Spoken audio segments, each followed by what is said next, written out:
estado junto a mí desde el principio. Tú me has escogido. Dejaste el cielo por mí. Diste tu vida por mí. Jesús, eres el camino, la luz que guía, verdad que alienta, que me inspira.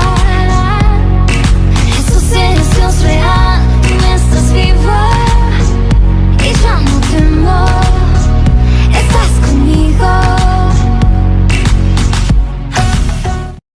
Buenos días para todos, Dios les bendiga.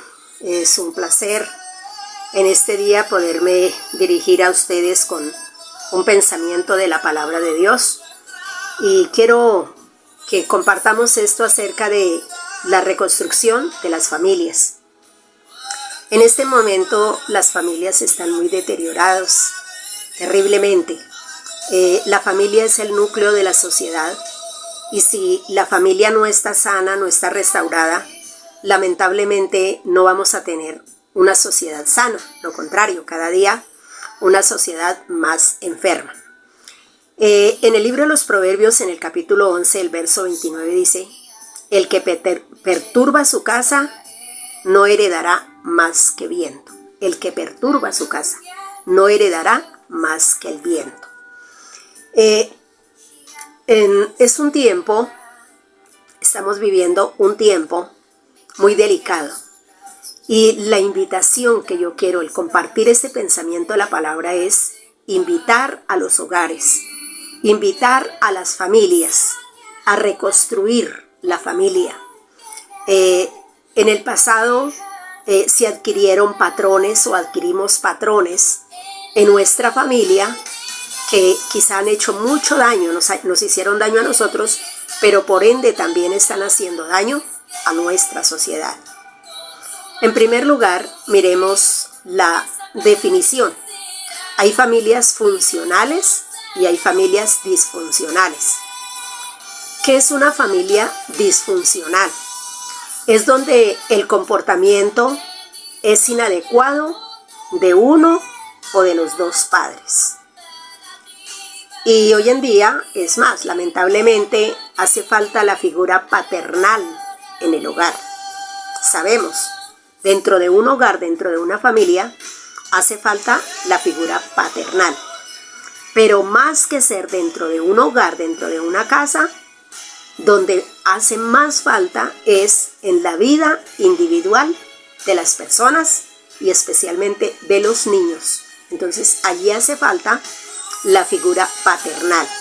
Y es la que lamentablemente en este tiempo hay ausencia. Porque los niños se levantan solamente con la mamá. ¿Por qué? Porque el papá quizá en algunos casos ni siquiera se conoce.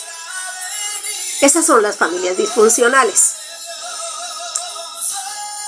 Esto afecta terriblemente el crecimiento individual, emocional, espiritual, y no tienen capacidad las personas de relacionarse de una manera sana con los demás miembros de la familia. Son enfermos, se levantan, los miembros de la familia, los hijos se levantan enfermos emocionalmente, psicológicamente. Hay que tener en cuenta que hoy en día los niños, y en especialmente cuando llegan a la adolescencia, están desarrollando algunas conductas inadecuadas, algunas conductas que terriblemente son enfermizas, no solamente para ellos, sino también para sus padres y mucho más para la sociedad, precisamente por esas conductas inadecuadas en la etapa de la adolescencia, porque tal vez de pequeño las adquirió viendo el ejemplo de sus padres, y a medida que se pasa el tiempo, cuando se llega a la etapa de la adolescencia, una etapa que por cierto es un poco muy complicada en este tiempo para nuestros adolescentes, entonces ahí está la dificultad. La Biblia nos muestra que Jacob creció en un hogar, en una familia donde había muchas complicaciones. terriblemente complicaciones. Su papá estaba inclinado a favor de Esaú y su mamá estaba inclinada a él, es decir, un hogar dividido. Usted se puede imaginar los problemas que había con frecuencia y en la medida que los muchachos crecieron, los problemas que habían por esta causa. No había una disciplina correcta. ¿Por qué? Porque en un hogar dividido eso ocurre. No puede haber una disciplina correcta. Si disciplina la mamá, el papá está en contra. Si disciplina el papá, la mamá está en contra. Y así de esta manera se levantan los hijos también en esa condición. Por eso encontramos que Jacob y Esaú no tuvieron una vida agradable los dos. Se tornan en familias bastante complicadas y los hijos se levantan en una situación muy difícil. ¿Cómo es una familia funcional? Segundo lugar, es donde hay un comportamiento adecuado y maduro de parte de los padres, por supuesto. En estas familias podemos tener equilibrio saludable. En medio de los problemas, porque todas las familias tienen problemas, pero en medio de los problemas cultivan algo que se cultiva como se cultiva una planta, la capacidad de confrontarlos con el apoyo de todos los miembros de la familia. Esto es muy interesante, porque los niños no tienen que levantarse pensando que sus padres no tienen problemas o que no hay dificultades, no. Pero los niños, al darse cuenta cómo sus padres solucionan los problemas, cómo suplen las necesidades, ellos van a estar aprendiendo. Se enseña en el hogar, en la familia, se enseña y se fomenta la disciplina. El resultado lo encontramos en Deuteronomio capítulo 12, el versículo 7. Dice así: allí en la presencia del Señor su Dios, ustedes y sus familias comerán y se regocijarán por los logros de su trabajo, porque el Señor su Dios los habrá bendecido. Es interesante que hagamos una meditación sobre este maravilloso versículo. La promesa que Dios está dando, que el Señor está dando al pueblo. Dice, en la presencia del Señor. Número 1, es una familia temerosa de Dios. En la presencia del Señor. Ustedes y sus familias. Mire que la promesa no es para personas individuales. Dice, ustedes, en este caso los cuidadores, los que van adelante, ustedes y sus familias comerán el fruto, recibirán el fruto y se regocijarán por los logros de su trabajo, los logros de su trabajo. La Biblia dice, lo que el hombre sembrare, eso también segará. Y aquí nos está hablando precisamente que recogerán los logros de su trabajo. ¿Cómo? Con familias fortalecidas, con familias ejemplares, con familias que van a bendecir el hogar, pero van a bendecir también a otras vidas. Y luego termina el versículo diciendo, porque el Señor su Dios los habrá bendecido. ¿Cómo reconciliarnos? Porque es mi tema. Reconciliarnos, reconciliar las familias, restaurar la familia. Los principios de la palabra de Dios o las escrituras nos dan los principios y nos dan la manera como nosotros podemos trabajar a favor de la reconstrucción de las familias. ¿Cómo se hace? La vida de José, como dije, Jacob se levantó en un hogar disfuncional, pero lamentablemente Jacob, cuando se casó, tuvo una familia más disfuncional que la que él vivió. Era una crisis impresionante, constante dentro de ese hogar. Y allí se levantaron 12 hijos, sin contar las mujeres. 12 varones se levantaron en un hogar tan difícil, en un hogar tan complicado, donde la disciplina estaba dividida, donde había mal ejemplo, donde habían resentimientos, donde había falta de amor. Y podemos sacar una cantidad de cosas negativas de la familia de Jacob. Pero José se levantó en ese hogar también, en un hogar disfuncional. Pero aquí es donde vamos a ver la diferencia, cómo reconciliarnos con el pasado, cómo reconciliar, cómo restaurar, reconciliarnos y empezar a restaurar el pasado. La vida de José es un buen ejemplo. Se sometió a la voluntad de Dios. Ahí en el libro de Génesis, en el capítulo 39, en el versículo 2 nos dice: ahora bien, el Señor estaba con José y las cosas le salían muy bien, mientras José vivía en la casa de su patrón, el egipcio. Notemos que dice: el Señor estaba con José. ¿Por qué? Porque hacía la voluntad de Dios, a pesar de haberse levantado. Esta es una enseñanza muy linda para las personas que de alguna manera se han levantado, nos hemos levantado en familias disfuncionales, donde hay ese tipo de problemas, porque en medio de eso uno toma la decisión de lo que va a hacer. En el versículo 5 también nos dice: por causa de José, el Señor bendijo la casa del egipcio Potifar, a partir del momento en que puso a José a cargo de su casa y de todos sus bienes. Y la bendición del Señor se extendió sobre todo lo que tenía el egipcio, tanto en su casa como también en el campo. Por un hombre que hacía la voluntad de Dios, que no siguió el ejemplo de sus padres ni siguió el ejemplo de sus hermanos. Entonces hacía lo que Dios le agrada, lo que agradaba a Dios. Pero el versículo 21 también dice: el Señor estaba con él y no dejó mostrarle su amor, e hizo que se ganara la confianza del guardia de la cárcel. La primera parte: el Señor estaba con él. Y el versículo 23 dice: cómo el Señor estaba con José y hacía prosperar todo lo que él hacía.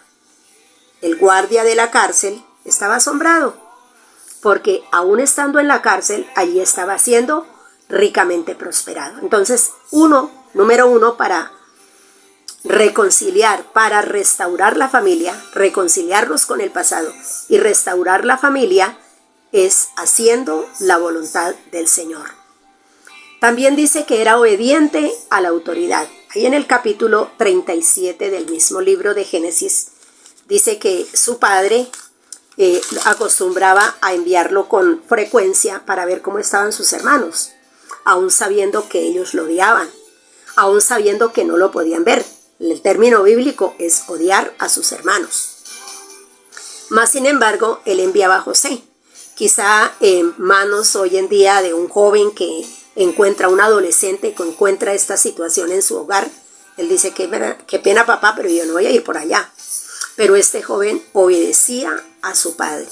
Y así como obedeció a su padre, aprendió a obedecerle a Dios, que eso es lo bonito, porque realmente el aprender esos valores en la casa, esa sujeción en la casa, ese respeto a los padres, nos va a llevar a eso. También era evidente la autoridad en el hogar. Era evidente. Tenía una pureza moral. José tuvo una pureza moral. Ahí en el capítulo 39 nos dice cuando la esposa del Potifar lo acosaba, en otras palabras, para que se acostara con ella. Pero él le dice: ¿cómo le voy a fallar a mi amo, que entregó todo en mis manos, que me dio todo? Lo único que dejó que reservó fue su esposa, por supuesto.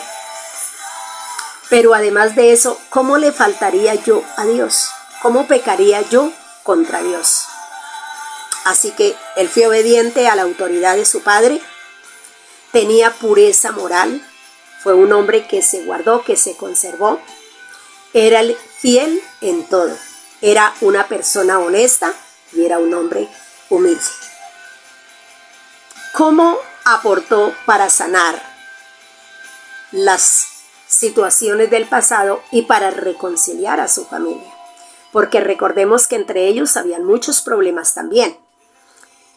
En el capítulo 45 del versículo 3 al 5 encontramos que cuando él se encontró con sus hermanos, cuando ya se dio a conocer a sus hermanos, él demostró ese amor, ese perdón. No tuvo en cuenta que obvio que no se podía olvidar el odio, lo vendieron y todo eso, pero él tomó la decisión de perdonar. Él estuvo dispuesto a perdonar a sus hermanos.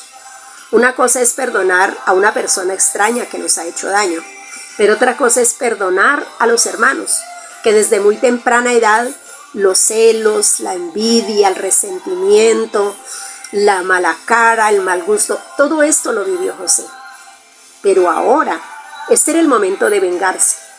Pero él no lo hizo. Quizá inicialmente, para hacerlo reflexionar, fue duro, fue drástico con ellos. Pero luego, él fue abierto con ellos y les dijo, tuvo que decirle, acérquense a mí, yo soy su hermano. Ellos quedaron como paralizados, pero les dijo, acérquense a mí, yo soy su hermano. Los abrazó y los besó. Fue generoso con ellos, les dio alimento. Aún antes de darse a conocer, les llenó los costales del alimento que venían a llevar. De igual manera les devolvía el dinero, no les cobró nada, ni un peso, les devolvía el dinero. Generoso, fue generoso con su familia. Hoy en día, ¿cómo necesitamos de esa generosidad dentro de la familia? Porque aún dentro de las familias no hay generosidad, y menos entre hermanos muchas veces. Aún estando pequeños en su hogar, no hay generosidad, no hay ese amor. Así que fue generoso con ellos, les dio alimento. ¿Qué aportas tú para sanar tu familia? ¿Qué aportas? ¿Qué aportamos para sanar las relaciones en nuestra familia? Ya sea en tu hogar paternal, maternal, ya sea en tu propio hogar, en tu núcleo pequeño. ¿Qué aportamos para esto, para sanar, para ser diferentes? En Filipenses, en el capítulo 3, el verso 14 y 15, dice algo interesante. Dice, sigo avanzando hacia la meta para ganar el premio que Dios ofrece mediante su llamamiento celestial en Cristo Jesús. Pablo está diciendo, yo sigo adelante. Él estaba reconciliando, en este caso, su pueblo con Dios. Y seguramente que también su familia. Pero el verso 15 dice, así que escuchen los perfectos. Todos debemos tener este modo de pensar. Y si en algo piensan de forma diferente, Dios les hará ver esto también. Escuchen los perfectos, los que creen que su hogar es lo último. Todos debemos tener este modo de pensar, de construir, de perdonar, de ayudar, de compartir, de ayudar a los demás. Y termino con una frase.